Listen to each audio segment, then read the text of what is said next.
हम अंदर से तकलीफ में हैं, हम अंदर से कष्ट में हैं और हम विचार करें कि विश्व का कल्याण हो जाए। नहीं नहीं,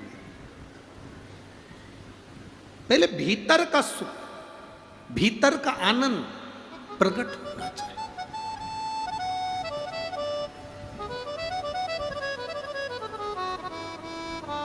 एक बहुत सुंदर बात अपने जीवन में उतारना कि अगर भोजन नहीं पचता ना तो बीमार कर देगा। भोजन नहीं पचेगा तो क्या करेगा? बीमार कर देगा।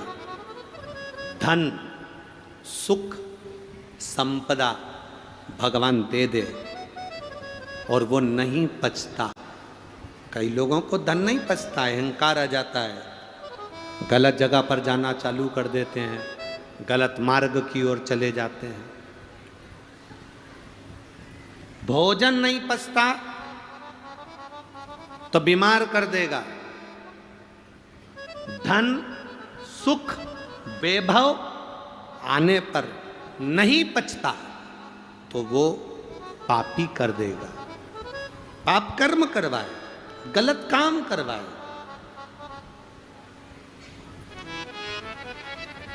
ज्ञान नहीं पचता तो अब वो अभिमानी बना देता है।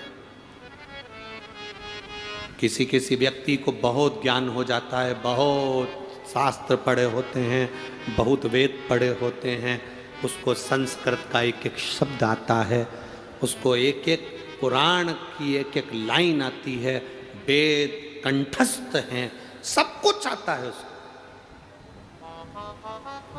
वो बड़ा ज्ञानी बन गया, पर ज्ञान प्राप्त करने पर पचना भी तो चाहिए।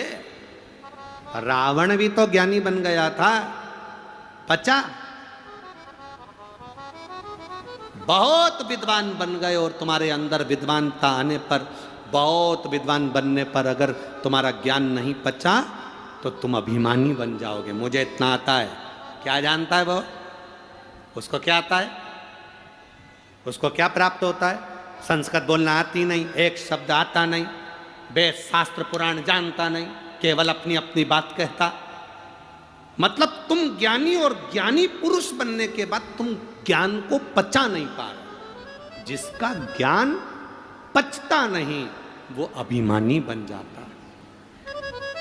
अभिमानी। ज्ञान की सबसे बड़ी परिभाषा होती है, ज्ञानी व्यक्ति हमेशा झुककर चलता है, प्रणाम कर कर चलता है और भी जो मिलता जाए उसको बटोरता चलता है। ये ज्ञान की सबसे बड़ी आनंदता है। भोजन पचेगा नहीं तो बीमार कर देगा, सुख पचेगा नहीं तो पापी बना देगा, ज्ञान पचेगा नहीं तो अभिमानी बना देगा। महाराज, बात पचेगी नहीं तो चुगल खोटा बना देगी। अगर बात नहीं पचेगी, अंदर बात पच नहीं पाएगी तो तुम्हें चुगलखोर बना देगी। तुम्हारे को बात नहीं पची ना, किसी ने कहा, एक पति ने अपनी पत्नी से कहा, देख मेरे को भी बहुत जोरदार एक सोने की अंगूठी मिली है, पर तू किसी को बताना मती। अब उसके पेट में तो दर्द हो रहा, पच नहीं रही।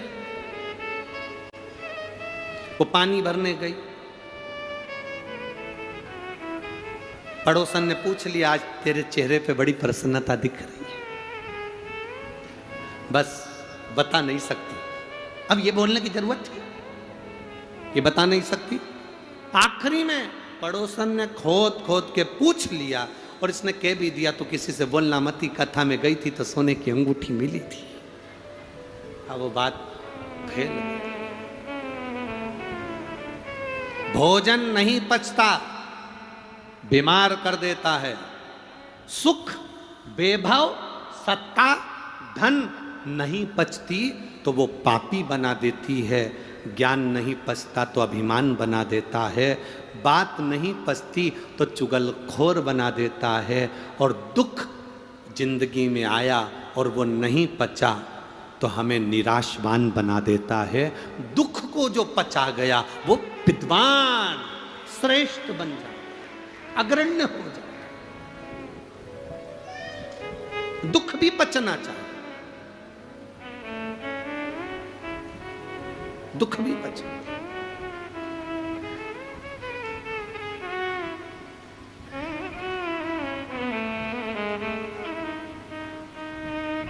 दुख कैसा होता है? रोटी बनाते हो आप लोग? अरे बोलो तो जम के। अच्छे से सेकते हो तो रोटी फूल जाती है। जो फूलता हुआ भाग है वो एकदम पतला पापड़ी सी हो जाती है, और नीचे नीचे की रोटी पापड़ी होती है क्या? वो थोड़ी सी मोटी रहती है। ऊपर पापड़ी हो गई, नीचे मोटी हो गई। ऊपर की जो पापड़ी है ना, वो कितनी भी खा लो, कितनी भी खा लो, पेट नहीं भराता। पर नीचे की जो थोड़ी सी मोटी सी भाग है, उसको आप थोड़ा ज़्यादा खा लोगे, पेट भरा जाएगा। ऊपर की पापड़ी जल्दी पचती नहीं है, पर नीचे का जो मोटा भाग है वो दूसरे दिन पच जाता है, पच जाता है। सुख और दुख, ये रोटी के दो हिस्से हैं। दुख ऊपर का भाग है, सुख नीचे का भाग है। नीचे का भाग सुख पच सकता है, पर दुख जो है ना वो पचता नहीं है। पर शिव महापुराण की कथा कहती है, जिसने दुख को अपना लिया, पचा लिया, महादेव का भजन करते करते, भक्ति करते करते दुख को जिसने झेल लिया, वो सुख की रोटी जिंदगी में खाता है।